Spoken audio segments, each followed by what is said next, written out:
name is Haywood, and I'll be talking to you about video games.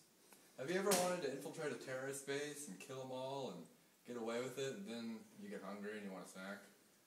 Well, that doesn't sound very realistic, unless you're playing a video game. Or have you ever wanted to run and jump and leap between platforms, but you can't because you're not that athletic?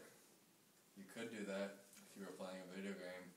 Or do you like watching movies and seeing epic stories, but you don't like the way they turn out, and you wish you could choose how it goes, or get to know a certain character better? You can, with a video game. Many people will tell me, I don't really like video games. I don't think there's one out there for me. And they just, no. Well, no, that's wrong. There is a video game for you. And I'm going to tell you about my three favorite types of video games. Shooters, platformers, and RPGs. Now, a shooter game is pretty self-explanatory. You shoot stuff. Usually it's aliens or humans, but they're always bad guys. You don't shoot the good guys, and if you do, you get a penalty. See, it enforces good morals. People argue, oh, shooter games are bad. They make people shoot people. No. If somebody has the disposition to shoot somebody, they're going to shoot somebody, regardless of how they play the video games.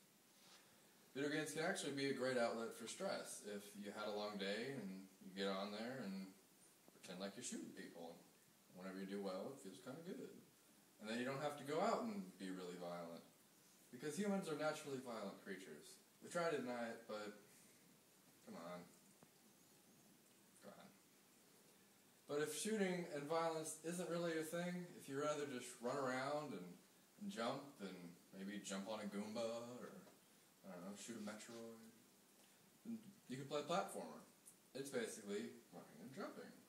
It typically doesn't have as much violence as a shooter, typically. And they're among the most famous and popular types of video games, such as Mario or Metroid.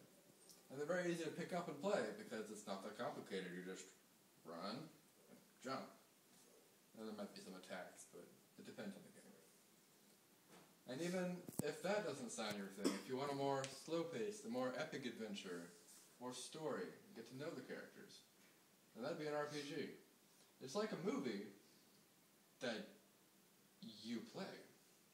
It's usually a long game, a good one averages 20 to 30 hours. You play through the whole thing and do everything. And you follow a main character, and you see how he grows, or she.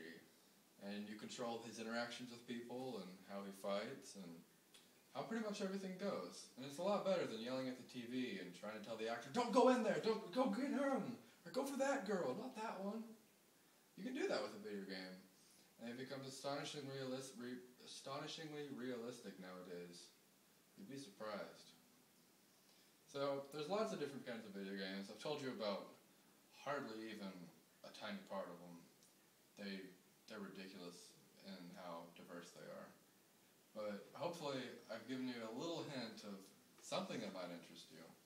Either if it's shooting bad guys, or running and jumping and making it to the end of the level, or just enjoying a story that you control. These are all things that you can do with video games. I hope I have enriched your lives.